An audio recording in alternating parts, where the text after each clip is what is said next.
Hello YouTube, my name is Nero, and today we have some Call of Duty Advanced Warfare and another episode of DNA Saturday, which is the weekly series here on my channel where subscribers send me in DNA bombs.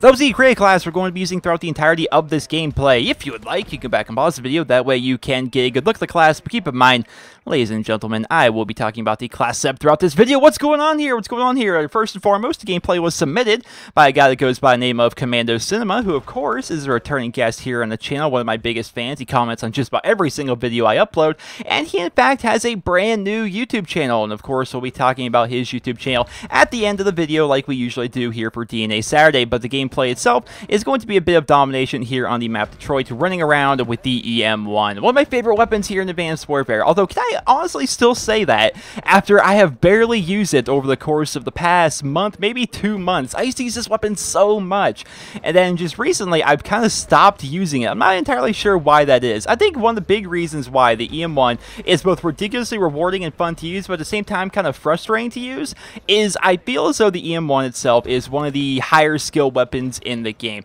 It has incredible accuracy. It's very unique in that it fires a laser, a very fun laser, and its hip fire accuracy is insane, to the point where you can hip fire with this thing reliably even up to medium ranges, and you'll see people do that a lot. Now of course it's a bit more beneficial to actually aim down sights, but if you need to, if like the situation calls for it, it's very easy to hip fire with this thing even as your opponent is really far away. The downside, I suppose, to the EM1 is the fact that its damage is ridiculously low. Like, it does take a while to kill them, and that slower time to kill, at least it feels like it's a slower time to kill, is really what kind of hinders the weapon for me. So there's times where you just feel like a god while using this thing. It's so rewarding, the sound of it. You got the cool looking laser, and of course all the different variants of the EM1 have a different color laser, and it's just really fun to use. And there's times where it's just like the coolest weapon in the game, and then there's other times where I feel as though maybe it's a bit of the connection, maybe my aim isn't on that day, but it feels as though it's like, wow, this thing just tickles them and it doesn't kill them, and I can't get any kills with this thing, and it's ridiculously frustrating, right? I hate when that situation arises. I hate when that ends up happening. So I think that's the reason why I haven't been using the EM1 too much as of late, but I think I'm going to go ahead and start using it a little bit more. I did in fact get some really cool clips with it, because the Advanced Warfare montage I still have planned as some really cool EM1 clips in there. So it's definitely a really cool gun, and in the right circumstance you can get a lot of kills with it, especially considering the fact that the gun itself doesn't consume ammo, right? It's all about overheating, and right here is actually a really kind of tense situation here in this middle building. He had those two guys right there.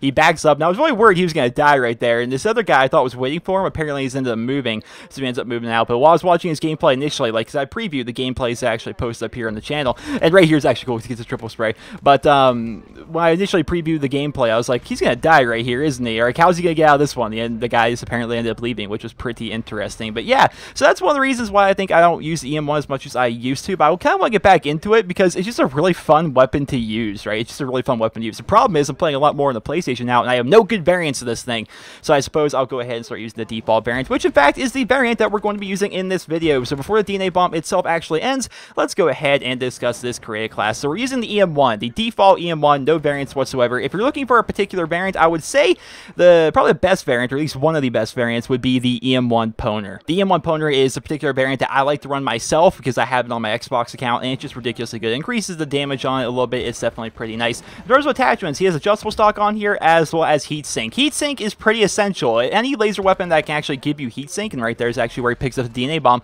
anything that can actually allow you to have heatsink, you definitely want to have heatsink. It's going to make it so he doesn't actually overheat his EM1 nearly as fast, and of course adjustable stock is going to do what adjustable stock always does, and make it so he can actually strafe a little bit better while aiming down sight, because obviously you're going to want to aim down sight with this thing quite a bit. In terms of perks, he has low profile and lightweight perk 1, blind eye perk 2, toughness and blast suppressor perk 3, with exo ping as his ability. I like all of these perks. Those are very standard perks, my own personal opinion. I use those perks all the time. Low profile, lightweight, blind eye, toughness, blast suppressor. I like all of them, right? We actually had, I believe at one point we actually had an EM1 DNA bomb that was submitted and featured here on my channel where the person was using scavenger, which was really funny because obviously he just made an EM1 class really quickly. He probably didn't have time to change around all of his perks, and the person was using scavenger on EM1, right? A laser weapon that doesn't consume ammo. It was just really kind of funny. But there we are, ladies and gentlemen, with the final score: 69 kills, 12 deaths, along with 8 captures, 6 defends, and of course maxing out that scoreboard. Mr. Commando,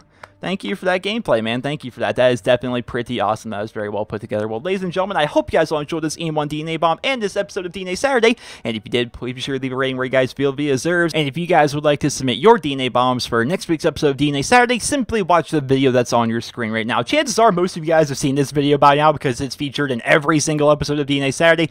But just in case you haven't, you click the annotation on your screen or you click the link to it at the very bottom of the video description. It'll take you over to a video that will teach you everything you would ever want to know about submitting your stuff for DNA Saturday. If you guys would like to go ahead and check out Commando, Mr. Commando Cinema himself, he even named his channel after me. That's how big of a fan he is. He's definitely a very nice guy. He actually has a brand new YouTube channel. So I don't know the entire situation, but apparently he ended up having somebody get access to his account, and this person was like sending him messages and harassing him from his own account and deleting his videos one at a time, and it was really kind of a weird thing. So unless he can get his channel back, he's going to be moving primarily over to a brand new channel, which you can find at the link in the video description, because of course he has under 500 subscribers on his new channel that he just made, and thus he does not have a custom URL yet. So if you guys want to go ahead and check out his brand new channel, you can do so by clicking the annotation on your screen or by clicking the link at the very top of the video description. It'll take you over there. Right now he has just over 100 subscribers. He has a bunch of videos saved that he can re-upload to his channel, and of course he's going to be making brand new content, but he's just in a very rough spot right now where he's in like this transitional phase